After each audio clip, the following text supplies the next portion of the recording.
Hi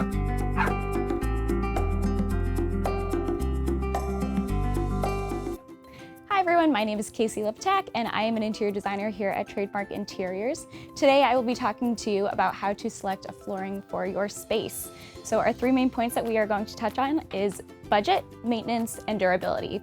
So the first thing we want to consider when selecting flooring is budget. Now, we know that flooring can be a very intimidating process just because of the sheer quantity and the investment that goes into it, because it can withstand the lifetime of your home. So it's a really good idea to do something a little bit neutral throughout, but then it's really fun to do, pops of fun tile in areas like pantry, laundry, or bathrooms.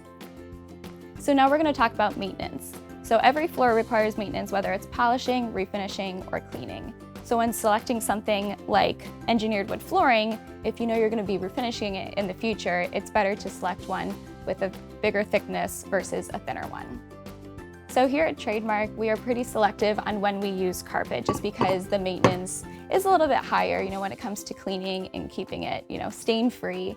So we love to use it, and there's a time and a place, but we are more selective.